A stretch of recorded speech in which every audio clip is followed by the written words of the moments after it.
This week at the University of Rhode Island, some URI students may be forced to readjust their living arrangements in the near future. Calls for concern regarding stipend reviews. URI's big band to make some big moves yet again. And a keynote speaker who inspired his crowd over the weekend. Hello everyone, I'm Marissa Tansino. And I'm Allie Herrera, and we're here to bring you this week's top stories. Over the years, URI students have migrated off campus and into the neighboring town of Narragansett. Now the town is considering putting in place an ordinance that will limit the number of unrelated individuals in a home to 4. If this regulation passes, landlords with homes that would normally house 5, 6, 7, and 8 students would have to apply and qualify for a special use permit through the town. We spoke to some students who had a few things to say on this issue. Having more students would be better because it's a bigger community, I guess. So I don't know, I'm all for 5 to 6 people in a residential area. My friend group is more than 4, so it would cause issues when I want to live off campus. We're going to be living in a 6 next year, and we just sort of understand that if you cut it down to 4, that not only does it kind of cripple the students, but it's also going to affect the homeowners themselves, just because rent's going to be jacked up for those larger houses. I think they wanted to put four students in a house to prevent parties or something, and I don't think that's not going to prevent anything. It's just going to prevent 4 people or 5 people from living together. Students aren't the only ones responding to the regulations the town of Narragansett is trying to put in place.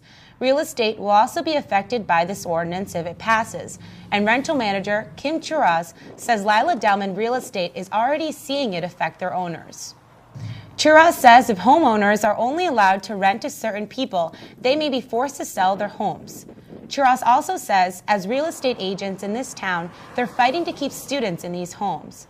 She says, quote, "You're an important part of our business, and I firmly believe that the ordinances they're trying to put forward are not the best use for this community as a whole," end quote. The Narragansett Town Council has recommended the Planning Board review these regulations regarding off-campus housing. The meeting was held this past Wednesday, March 9th. We'll have more for you on what happened in that meeting next week. This is the first year that Student Senate's Student Organization Advisory Review Committee decided to review positions held within all student organizations receiving stipends.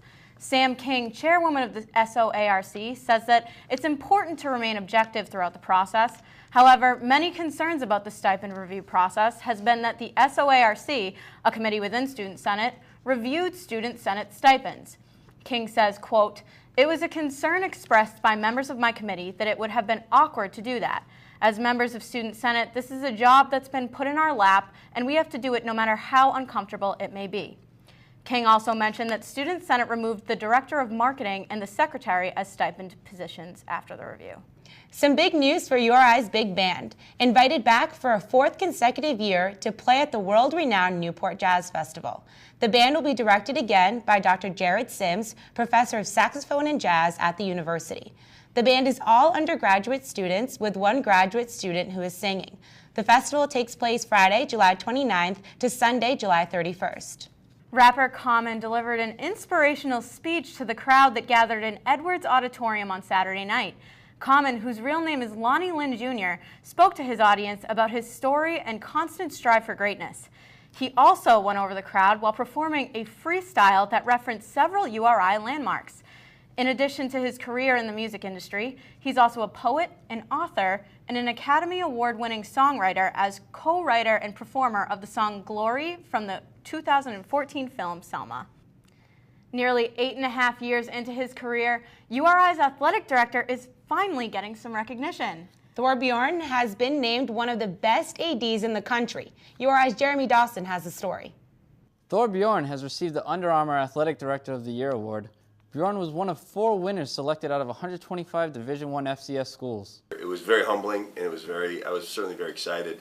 But when you take time to reflect on that, it's, anytime there's a recognition like that, it's really attributable to so many different people and amazing student athletes and great coaches and staff and being part of a great institution. Well, since I've been here, Thor has just been very active in all athletic teams.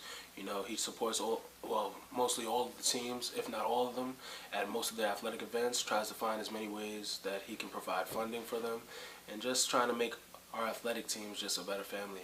And the emphasis on family has been a key to Bjorn's success at URI. Well, we see him tweeting all the time, and he'll use the hashtag RamFam, and that really kind of brings everybody together. As with any family, you have to keep working on it and instill values and core values and things that are important to you. And so, you know, that type of family environment and seeing our students interact with each other is something also that I take incredible pride in. I've really gotten to experience firsthand how this program has changed and grown, and I think that's all due to Thor. He's done a great job. Obviously, we've seen with the award he just won. You know, every year, every actually semester, the facilities just continue to be better, get better, and Thor is really trying to provide one of the top-notch athletic facilities in the country. Hopefully, we can continue working towards finishing and achieving our ultimate goals, and that's really so that every student athlete walks out of here with a championship ring on one hand and a diploma in the other.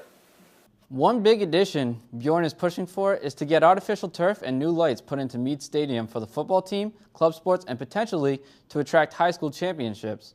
Bjorn will receive the AD of the Year award on June 15th at the NACDA's 51st Annual Convention in Dallas, Texas.